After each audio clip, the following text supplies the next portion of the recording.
તો મહીસાગરમાં ઓનલાઈન કામગીરી માટે કેવાયસી કરાવવા લોકોની લાંબી લાઈનો લાગી છે। મામલતદાર કચેરીમાં મોટી સંખ્યામાં લોકો લાઈનોમાં ઉભા રહ્યા છે।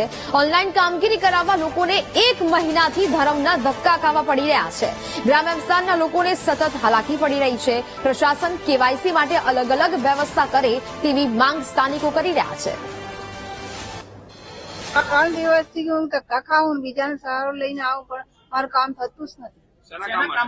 આ મારા આધાર કાર્ડ નંબર બદલાવાના કેવીસી કરવાના મને દેખાય નહીં આંખે તો બીજાને લઈને આવું સાહેબ તો મારે થતું જ નથી કામ।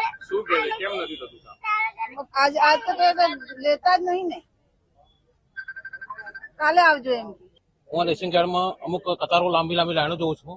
માણસો બહુ તકલીફ પડે છે એટલે અમારું કામ ધાર્યું કામ થતું નથી। રેશન કાર્ડ કઢાવે છે લોકોને અનાજ નથી મળતું સાહેબ।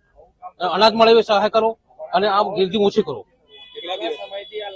આ સાહેબ 2 મહિના છે દર વખતે સોમવારે મંગળવારે ફૂલ ગીરદી રહે છે ધારે કામ નથી થતા।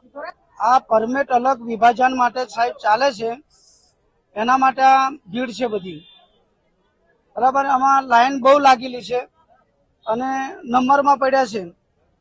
હવે અહીંયા કામ કરવા વાળા 2 જ લોકો છે કામ થતું નથી વ્યવસ્થિત।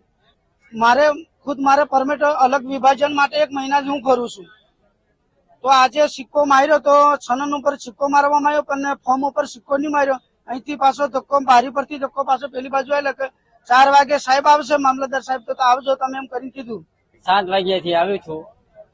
મનીષાબેન માનસિંહનું નામ કમી કરવા માટે આવ્યો છું। 25 દિવસથી રખડું છું કમી થયું નથી। કામગીરીમાં એક જ માણસ કામ કરે કેટલું માણસનું કામ કરી શકે। સાંજે 6 વાગ્યા સુધી અમે સંતરામપુર તાલુકામાં રખડતા હોય। અત્યારે 40-45 માણસો છે।